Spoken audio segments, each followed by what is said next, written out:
Hi everyone. मेरा नाम हिमांशु है। मैंने सिविल सर्विसेज परीक्षा 2020 में 139th रैंक प्राप्त की है।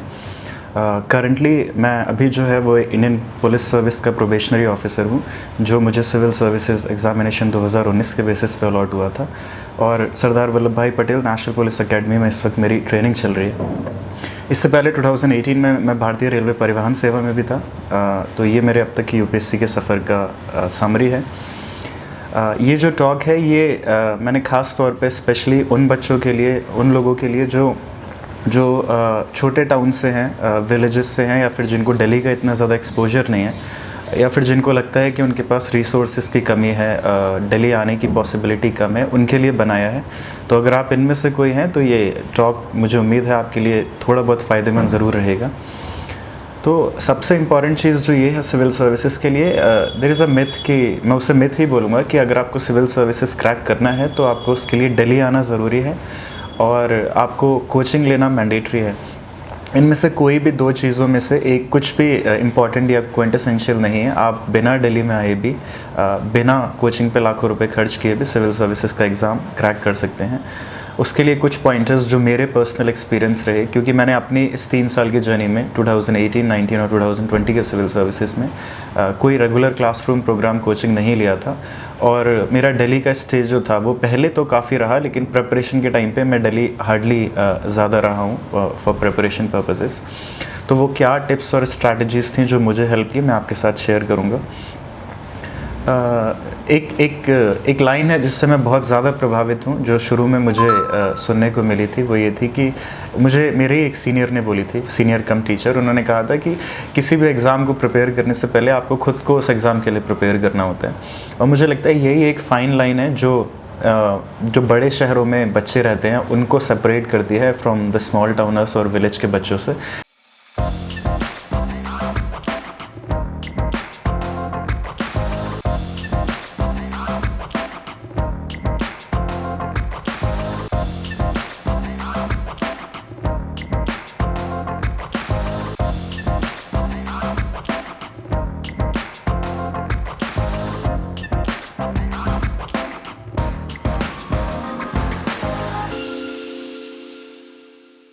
बिकॉज नॉर्मली क्या होता है, शहर के बच्चे नॉर्मली इसलिए कंपटीशन में थोड़ा सा आगे निकल जाते हैं क्योंकि उनको शुरू से एक्सपोजर होता है। वो ऐसे स्कूल्स में पढ़े होते हैं, उनके पेरेंट्स ने उन पे पढ़ाई का इतना इन्वेस्टमेंट किया होता है, और वो शुरू से एक पढ़ने के रूटीन में होते हैं। वो अपने आप को कॉन्स्टेंटली कॉम्पिटिशन्स में झोंक रहे होते हैं, नई नई चीज़ें ट्राई करते हैं, जिसकी वजह से जब वो एक ऐसे स्टेज पे पहुंचते हैं जहां उन्हें यूपीएससी जैसे एग्ज़ाम को ट्राई करना है, तो उनको काफ़ी एक्सपीरियंस हो चुका होता है। हालांकि ये एक बात है, लेकिन हमें इससे डरने की ज़रूरत नहीं है। आई अंडरस्टैंड कि ये एक इशू है, लेकिन इससे डरना नहीं है, हमें इसे ओवरकम करना है। क्योंकि अनटिल अनलेस हम प्रॉब्लम को रियलाइज़ नहीं करेंगे, एनालाइज नहीं करेंगे, हम उससे कभी भी ओवरकम नहीं कर पाएंगे। तो ये जो गैप है द स्मॉल टाउन और लार्ज टाउन और लोअर मिडिल बैकग्राउंड और शहर में रहने वाले रिलेटिवली वेल ऑफ लोगों के बीच में, इसको फिल करने के लिए वो क्या चीज़ें हैं जो आपको करनी चाहिए, जो आपको थोड़ी बहुत मदद करेंगी। ये जो नेक्स्ट लाइन से ये स्पेशली उन लोगों के लिए काफ़ी फ़ायदेमंद होंगी जो अभी अपनी यूपीएससी की प्रिपरेशन स्टार्ट नहीं कर रहे हैं। तो अगर आप ऐसे हैं जो अभी कॉलेज में हैं या फिर स्कूल में हैं, आपकी प्रिपरेशन अभी स्टार्ट नहीं हुआ है, लेकिन आप चाहते हैं कि एक दिन आप सिविल सर्विसेज जैसे एग्ज़ाम को क्रैक करेंगे, आपके डीएम या एसपी जो भी बनने का सपना है, तो ये चीज़ें आप अभी से करना ट्राई करिए। नंबर 1, अगर आप स्कूल या कॉलेज में हैं और आप किसी छोटे टाउन में हैं या फिर गांव वगैरह में हैं, तो नंबर 1 चीज़ जो आपको करानी है वो करनी है कि आप एक क्यूरियोसिटी डेवलप करिए। नॉर्मली क्या होता है कि हम में से कई लोग बचपन में बिल्कुल पढ़ाई पे ध्यान नहीं देते। ग्रेजुएशन भी हम लोग का नॉर्मली इतने वेल ऑफ कॉलेजेस से नहीं होता, तो उस टाइम पे हम पढ़ाई को एज अ सेकेंडरी मोटिवेशन लेते हैं, सिर्फ एग्ज़ाम्स के टाइम पे पढ़ते हैं। तो इससे क्या होता है कि हमारी जो क्यूरियोसिटी होती है दुनिया भर की चीज़ों में, एक्स्ट्रा करिकुलर एक्टिविटीज़ में हम इंडल्ज नहीं होती, वो क्यूरियोसिटी कहीं कम रह जाती है। तो आप शुरू से ही न्यूज़पेपर पढ़ने की आदत डालिए। जैसे मुझे याद है कि one of the best thing जो मुझे लगता है मेरे साथ हुई कि जब मैं खुद एक छोटे से टाउन का रहने वाला हूँ। हम लोग बरेली ज़िले में एक आंवला करके कस्बा है, वहाँ पे आंवला तहसील के अंदर सिरौली कस्बा है, वहाँ के रहने वाले हैं। तो मेरे पापा शॉपकीपर है, उनकी एक दुकान है, तो मुझे याद है मैं दुकान पे पापा के साथ बैठता था, तो सुबह सुबह न्यूज़पेपर आता है, तो वो अमर उजाला और दैनिक जागरण बचपन से पढ़ने की मुझे इतनी ज़्यादा आदत पड़ गई थी कि जो फर्स्ट थिंग मेरी होती थी दिन में वो ये कि जैसे ही न्यूज़पेपर आता था मैं उसे आधा एक घंटा डेली पढ़ता था। और इसने क्या किया कि नॉर्मली ये क्या करता है कि आपकी क्यूरियोसिटी जगाता है। तो जब हम स्कूल्स में होते हैं तब हमारा जो व्यू होता है दुनिया को लेके वो बहुत रेस्ट्रिक्टेड होता है। आप देखेंगे कि अगर आप साइंस के स्टूडेंट हैं तो आप साइंस पढ़ेंगे, आप कॉमर्स वाले हैं तो कॉमर्स पढ़ेंगे, मैथ्स वाले मैथ्स पढ़ेंगे, लेकिन इसके अलावा दुनिया के बाकी डोमेन्स में क्या चल रहा है उसकी हमें ज़्यादा जानकारी नहीं होती। न्यूज़पेपर आपको वो क्यूरियोसिटी जगाता है। आप सोशल इश्यूज़ के बारे में पढ़ते हैं, आप इंटरनेशनल अफेयर्स के बारे में पढ़ते हैं, आपकी डोमेस्टिक कंट्रीज़ में, इकोनॉमी में, पॉलिटी में, आपकी जियोग्राफी में क्या चल रहा है, ये सब चीज़ों की एक बचपन में क्यूरियोसिटी आ जाती है। तो वो आगे जाके कैसे हेल्प करती है कि जब आप यूपीएससी प्रिपरेशन टाइम पे आएंगे तो जब आप एनसीईआरटीज़ पढ़ेंगे अलग अलग सब्जेक्ट्स की जो बेस है सिविल सर्विसेज प्रिपरेशन का, तो ये एनसीईआरटीज़ को आपको पढ़ने में इंटरेस्ट आएगा क्योंकि आपने ऑलरेडी उन चीज़ों में काफ़ी इंटरेस्ट के साथ में न्यूज़पेपर में कुछ पढ़ा हुआ है, राइट। आपने पढ़ा है कि हमारी कंट्री की इकोनॉमी जो है वो कैसे कैसे टाइम के साथ ऊपर जा रही है, नीचे जा रही है। तो ये कॉन्सेप्ट्स आपको एलियन नहीं लगेंगे और ये इंटरेस्ट फैक्टर ये आपको सिविल सर्विसेज प्रिपरेशन में सबसे आगे ले जाता है क्योंकि ये एक्चुअली कोई civil services is a long term process. कभी कभी इसको 1 साल, 2 साल, 3 साल, 4 साल भी देने पड़ जाते हैं। आई एम नॉट सेइंग कि in all the cases, but वो पॉसिबिलिटी है। तो कॉन्स्टेंटली अगर आपको मोटिवेट करके रखना है अपने आप को ओवर द लॉन्ग टाइम, तो आपको वो मोटिवेशन फैक्टर बना के रखना है। उसके लिए इंटरेस्ट और क्यूरियोसिटी इज़ मस्ट। तो शुरू से ही आप न्यूज़पेपर पढ़िए, एक इंटेलिजेंट इंटरेस्ट लीजिए अपने आसपास के इवेंट्स में। तो there is a phenomena called prospective imagination, यानी कि आप अपने आप को इमेजिन करते हो in that role which you aspire to be. तो अगर आप एक आईएएस ऑफिसर बनना चाहते हैं तो आप इस वक्त अपने आप को एक आईएएस ऑफिसर की तरह इमेजिन करिए। जब आप अपने आप को इमेजिन करते हैं तो वो कौन सी क्वालिटीज़ हैं जो आपको लगता है आपके अंदर होनी चाहिए एज एन आईएएस ऑफिसर, वो क्वालिटीज़ आपको अभी से इम्बाइब करनी है। फॉर एग्ज़ाम्पल, आपको लगता है कि एक आईएएस ऑफिसर को कॉन्फिडेंट होना चाहिए, राइट। उसके स्पीकिंग स्किल्स अच्छे होने चाहिए, उसके राइटिंग स्किल्स डिसेंट होने चाहिए, एक पर्सनालिटी, एक ऑरा वो कैरी करके चले ताकि लोग उनसे इंस्पायर हो सकें और वो इन्फ्लुएंस कर सकें अपने एरिया में, अपने डोमेन में जहाँ पे वो काम करें, और उनको दुनिया भर की चीज़ों का पता होना चाहिए। You don't have to be a specialist. आप एक आईएएस ऑफिसर एक स्पेशलिस्ट नहीं होता, लेकिन उसको दुनिया की सारी चीज़ों के बारे में, अपनी सोसाइटी, अपने कल्चर, अपनी पॉलिटी, अपनी इकोनॉमी, अपनी कंट्री के बारे में अच्छी खासी नॉलेज होती है। तो वो नॉलेज आपको शुरू से धीरे धीरे गैदर करती रहनी है। आप अगर बचपन से ही, कॉलेज टाइम से ही अपना इंटेलिजेंट इंटरेस्ट लगाएंगे आसपास के इवेंट्स में, तो ये एग्ज़ाम आपको आगे जाके काफ़ी ईजी पड़ेगा। तो अगर आप दिल्ली नहीं आ सकते हैं या दिल्ली आना आपके लिए मुश्किल है, आपके पास फाइनेंशियल रिसोर्सेज नहीं है, या फिर फॉर सम रीज़न आप मूव नहीं कर सकते अपने घर से, आप वहीं से रह के प्रिपरेशन करना चाहते हैं, तो सबसे इम्पॉर्टेंट बातें जो आपको याद रखनी है वो ये कि आज के टाइम पे सिविल सर्विसेज प्रिपरेशन के लिए फ़िज़िकल रिलोकेशन ज़रूरी नहीं है। आप कहीं भी, किसी भी जगह पर बैठ के तैयारी कर सकते हैं, गिवन कि आप अपनी स्ट्रैटेजी को लेके थोड़े कॉन्फिडेंट हों और आपको पता है कि रिसोर्सेज कैसे एक्सेस करने हैं, रिसोर्सेज को कैसे यूज़ करना है, और रिसोर्सेज के जो ओशियन एक रिसोर्सेज का क्रिएट हो गया है उसमें आपको फंसना नहीं है। तो आपको कैसे अपने रिसोर्सेज को लिमिटेड रखते हुए मिनिमम रिसोर्सेज के साथ मैक्सिमम प्रोडक्टिविटी गेन करनी है। तो आप देखेंगे जैसे कि दिल्ली में अगर आप आएंगे तो कोचिंग इंस्टीट्यूट्स आपको जीएस प्रोग्राम, ऑप्शनल प्रोग्राम में एनरोल करके आपसे 1.5-2, 2.5 लाख रुपए की फ़ीस ले लेते हैं। वो मुझे नहीं लगता इतना इम्पॉर्टेंट है। सबसे इम्पॉर्टेंट चीज़ ये है कि आप अपने सब्जेक्ट की, अगर आप फॉर एग्जांपल जीएस की कोचिंग करना चाहते हैं तो उससे पहले आप एक बार जीएस के एनसीईआरटीज़ पढ़िए और जो एडिशनल बुक्स हैं उसका रिसोर्सेज आपको इंटरनेट पे इजीली मिल जाएंगे। एक सिंपल सा काम आपको करना है कि आप यूट्यूब पे जाके टॉपर्स टॉक देखिए। टॉपर्स जो हैं वो अपनी बुक लिस्ट शेयर करते हैं। अगर आप 5 या 10 टॉपर्स की टॉक एक साथ देखेंगे तो आपको रियलाइज़ होगा कि सिविल सर्विसेज के लिए कुछ ऐसी बुक्स हैं जो मैंडेटरी हैं, जो सैक्रोसैंक्ट हैं, उनको आप छोड़ ही नहीं सकते। जैसे कि आप कुछ एनसीईआरटीज़ हैं जो पढ़नी ही हैं, आपको पॉलिटी के लिए लक्ष्मीकांत पढ़नी ही है, ऐसे ही आपको स्पेक्ट्रम पढ़नी पड़ेगी मॉडर्न इंडिया के लिए, या फिर और हिस्ट्री की बुक्स। तो ये जो कॉमन्स, एक बार आपने कॉमन चीज़ें एक्सट्रैक्ट कर ली उन लोगों से, तो वो तो आप अच्छे से पढ़िए। 1 बार पढ़िए, 2 बार पढ़िए, 3 बार पढ़िए, तब तक पढ़िए जब तक वो आपको बाय हार्ट नहीं हो जाती। उनके नोट्स बनाइए। उसके बाद टेस्ट सीरीज़ का बहुत इंपॉर्टेंट रोल है। आप टेस्ट कैसे करेंगे कि आपने इतना नॉलेज गेन कर लिया है कि आप सिविल सर्विसेज एग्ज़ाम में अपीयर होने के लिए रेडी हैं, तो उसके लिए test series plays a very important role. उसके लिए भी आपको दिल्ली आने की ज़रूरत नहीं है। अगर आप देखेंगे टेलीग्राम पे इतने सारे चैनल्स हैं, या फिर आप फिज़िकल में भी अगर टेस्ट सीरीज़ सॉल्व करना चाहते हैं तो दो चीज़ें कर सकते हैं। या तो आप एक बार दिल्ली आ जाइए और यहाँ पे आप किसी भी मेन मार्केट में जाएंगे, करोल बाग की या फिर मुखर्जी नगर की, वहाँ पे आपको प्रिंटेड टेस्ट मिल जाते हैं अलग अलग कोचिंग इंस्टीट्यूट के। किसी भी एक कोचिंग इंस्टीट्यूट की टेस्ट सीरीज़ आप वहाँ से परचेस कर लीजिए। 20 रुपये का एक टेस्ट आता है, पूरी series will cost you 600-700 rupees, और आप उसको डिलीजेंटली सॉल्व करिए। उससे आपको काफ़ी आइडिया लग जाएगा कि आपकी प्रिपरेशन कहाँ पर है। सेम मेंस की आंसर राइटिंग के लिए भी आप दिल्ली आ सकते हैं और वो टेस्ट सीरीज़ ले सकते हैं। अगर आप दिल्ली नहीं भी आ सकते तो टेलीग्राम चैनल्स पे ये टेस्ट आपको ऑनलाइन PDF फॉर्म में मिल जाते हैं। आप बस टेलीग्राम पे सर्च करके देखिए, आप उनको डाउनलोड कीजिए। उसके बाद आप अपनी लोकल फ़ोटोकॉपी शॉप से उनको प्रिंट आउट निकलवा सकते हैं।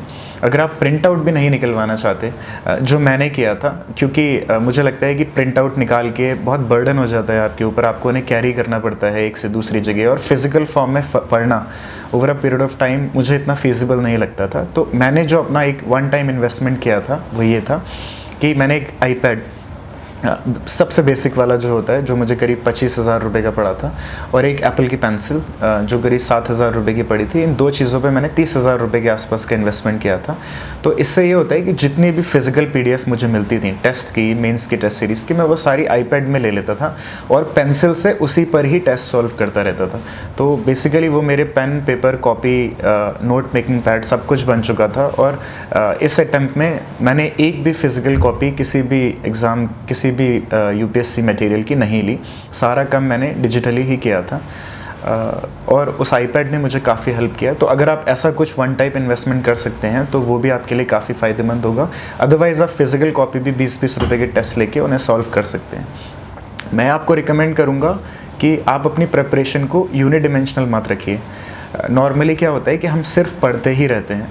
अगर आप पढ़ते रहेंगे तो अगर आप अपनी ब्रेन की फिजियोलॉजी और केमिस्ट्री को ध्यान से समझने की कोशिश करेंगे तो यू विल रियलाइज़ कि अगर आप अपनी पढ़ाई को यूनिडिमेंशनल रखते हैं तो आपका रिटेंशन जो होता है वो काफ़ी कम होता है। आप सिर्फ अगर रीडिंग ही करेंगे तो आपका ब्रेन जो है वो रिटेन करेगा, लेकिन हमारे ब्रेन की एक कैपेसिटी होती है रिटेंशन की, एक ही मोड में वो एक लिमिट से ज़्यादा रिटेन नहीं कर पाता। तो आप अपनी पढ़ाई को थोड़ा डाइवर्सिफाई करिए, इससे आपका इंटरेस्ट भी डेवलप होगा और आपका जो रिटेंशन है वो इंक्रीज़ होगा। कैसे? जैसे कि जब आप खाली बैठे हैं फॉर एग्ज़ाम्पल, तो आप खाली बैठे बैठे, जैसे मैंने क्या किया था कि सिविल सर्विसेज के लिए कुछ ऐसे टॉपिक्स हैं, जब आप UPSC मेंस का सिलेबस उठाएंगे तो आप देखेंगे कि मेंस में there are topics like world history के कुछ टॉपिक्स हैं, और ऐसे बहुत सारे टॉपिक्स हैं जो हम प्री के टाइम पे बिल्कुल नहीं पढ़ते। तो और ये टॉपिक हैं जिनको हमें एक बार ज़रूर पढ़ना होता है एग्ज़ाम के लिए। तो मैंने इन टॉपिक्स को टॉपिक वाइज गूगल पे सर्च कर लिया था। जैसे कि लेट्स से वर्ल्ड हिस्ट्री में फ्रेंच रेवोल्यूशन है, तो मैंने फ्रेंच रेवोल्यूशन गूगल पे सर्च किया यूट्यूब पे, तो मुझे उसके बहुत अच्छे वीडियोस मिल गए, कोई 15 मिनट का, कोई 20 मिनट का, जिसमें बहुत अच्छे से उन्होंने समझाया था फ्रेंच रेवोल्यूशन के डिफरेंट डिमेंशंस। तो मैं इन वीडियोज़ को सेव करके एक प्लेलिस्ट में रखता रहता था। एक वर्ल्ड हिस्ट्री की प्लेलिस्ट बना ली, इकोनॉमी की कोई प्लेलिस्ट बना ली, पॉलिटी की कोई प्लेलिस्ट बना ली। तो होता ये था कि कभी कभी जब मैं एग्जॉस्ट हो जाता था पढ़ते पढ़ते बुक्स को या फिर रीडिंग मटेरियल को, तो उस टाइम पे आप अपने आप को इंडल्ज करते हो ऐसी एक्टिविटीज़ में जो प्रोडक्टिव नहीं होती। आप यूट्यूब पे रैंडम वीडियोस देखते रहते हो या सोशल मीडिया चलाते हैं।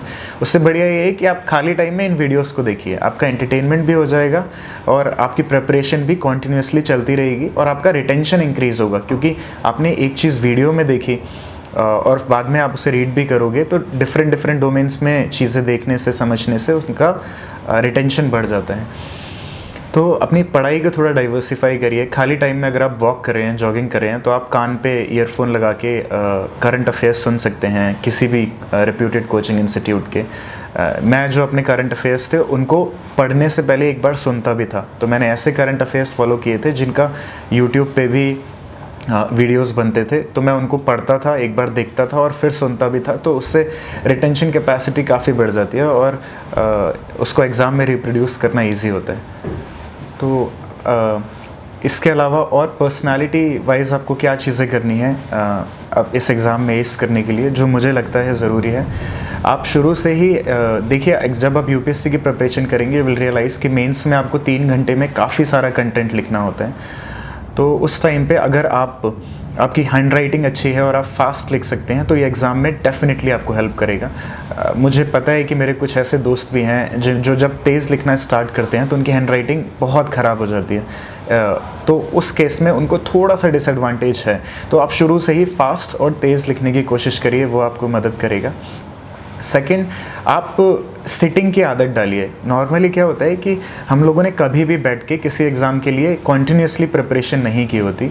हम जब छोटे शहर, और मैं गांव वाले लोगों की बात बता रहा हूँ ख़ास तौर पे, क्योंकि शहर के बच्चे शुरू से अपने आप को कॉम्पिटिटिव एग्ज़ाम जैसे IIT, IEEE इन सब के लिए एक्सपोज करके रखते हैं, तो उनका जो सिटिंग कैपेसिटी होता है वो शुरू से काफ़ी ज़्यादा होता है। और हमारा क्या होता है कि नॉर्मली जब हम ग्रेजुएशन कर लेते हैं उसके बाद हमारे पेरेंट्स का ये सपना होता है, हमारा होता है कि हम एक दिन IAS बनेंगे, तो हम सीधे दिल्ली आ जाते हैं। हमने इससे पहले कभी कॉन्टीन्यूअस सिटिंग नहीं की होती, तो एकदम से जब हमारे ऊपर एग्ज़ाम का प्रेशर पड़ता है तो बहुत सारे बच्चे कोप अप नहीं कर पाते।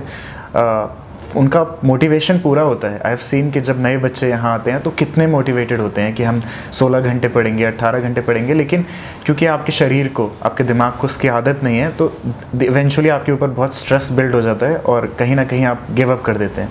उससे बचने के लिए शुरू से रिटेंशन की कैपेसिटी डालिए। जब आप स्कूल में हैं तो उसी टाइम पे आप देखिए 2 से 4 घंटे डेली बैठने की आदत डालिए। कुछ भी पढ़िए, इट डजेंट मैटर, जो आपको पढ़ने का मन है वो पढ़िए। मैं कहता हूँ अगर आपको कॉमिक्स पढ़नी है वो ही पढ़िए, बट एटलीस्ट आप आदत डालिए कि डेली मुझे 4 घंटे 5 घंटे एक जगह पे बैठ के पढ़ना है।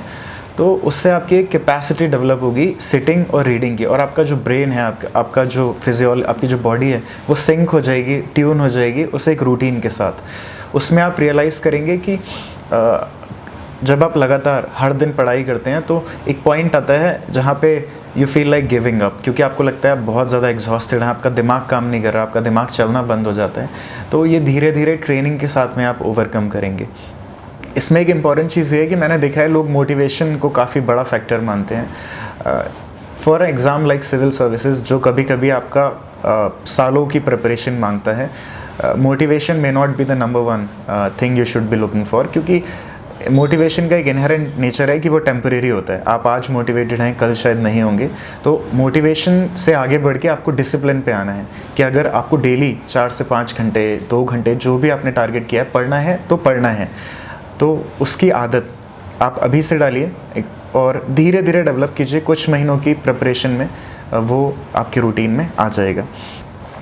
और उन बुक्स को भी पढ़िए जो आपके डोमेन के अलग हैं। अगर आप साइंस के स्टूडेंट हैं तो आप आर्ट्स की बुक भी पढ़ने की कोशिश करिए।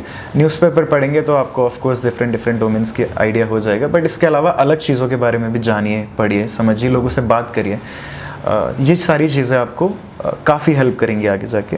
अपने स्पीकिंग स्किल्स पे थोड़ा ध्यान दीजिए। इमेजिन करिए कि आपको कल यूपीएससी का इंटरव्यू, जो पर्सनालिटी टेस्ट होता है, वो देना है। तो अगर आपको वो इंटरव्यू देना है तो वहाँ पे आपको अपनी बात को अच्छे से प्रेजेंट करना होगा, राइट। आपको एक कॉन्फिडेंट वेल लर्नड इंसान के तौर पे अपने आप को उनके सामने पेश करना है। आप तो उस चीज़ के लिए आपको नहीं लगता कि आपको अभी से खुद को प्रिपेयर करना पड़ेगा, बिकॉज स्पीकिंग स्किल्स, आपकी पर्सनालिटी एक दिन में डेवलप नहीं होती। आप अभी से अपनी स्पीकिंग पे, अपनी राइटिंग पे, इन सारी चीज़ों पे थोड़ा थोड़ा ध्यान देंगे तो इवेंचुअली कुछ सालों में वो बहुत अच्छी हो जाएगी और पर्सनालिटी टेस्ट आपके लिए एक केक वॉक हो जाएगा। इसके अलावा आप वो स्किल्स आप कैसे जानेंगे जो मुझे चाहिए? जब आप बाकी टॉपर्स के मॉक इंटरव्यूज़ वगैरह देखते हैं या फिर उनके इंटरव्यूज़ देखते हैं तो आप रियलाइज़ करेंगे कि ज़्यादातर लोगों के एक कॉमन पैटर्न होता है। They speak very calmly, confidently, आराम से। वो एग्जैजरेटेड बातें नहीं करते। उनके जो व्यूज़ होते हैं वो ज़्यादा बाइस्ड नहीं होते। तो इस तरीके के टेम्परामेंट को आप डेवलप करना स्टार्ट करिए।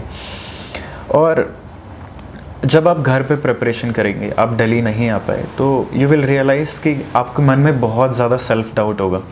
आपको लगेगा कि क्या मेरी प्रिपरेशन सही ट्रैक में जा भी रही है, नहीं रही है, कैसे मैं अपने आप को इतना मोटिवेटेड रखूं।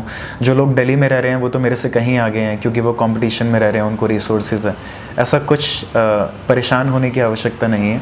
आप जहाँ पर भी हैं एक अच्छा पीयर ग्रुप बनाइए, ऐसे लोग जो आपको मोटिवेट करके रखें, क्योंकि अगर आप एक नेगेटिव ग्रुप में रहे तो ये एग्ज़ाम ऑलरेडी इतना एग्जॉस्टिंग है, और आपके आसपास अगर नेगेटिव लोग होंगे तो वो आपकी बची हुई पॉजिटिव एनर्जी को भी सक कर लेंगे एंड आपके लिए बहुत मुश्किल हो जाएगा।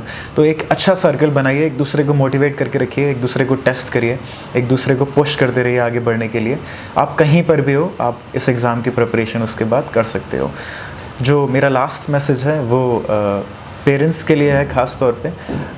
अगर आपका बच्चा आपसे कुछ स्पेशल रिक्वेस्ट करता है, जैसे मेरे पेरेंट्स ने मुझ पर बहुत ज़्यादा ट्रस्ट किया कि मुझे छोटे टाउन से निकाल के दिल्ली भेजा पढ़ाई करने के लिए।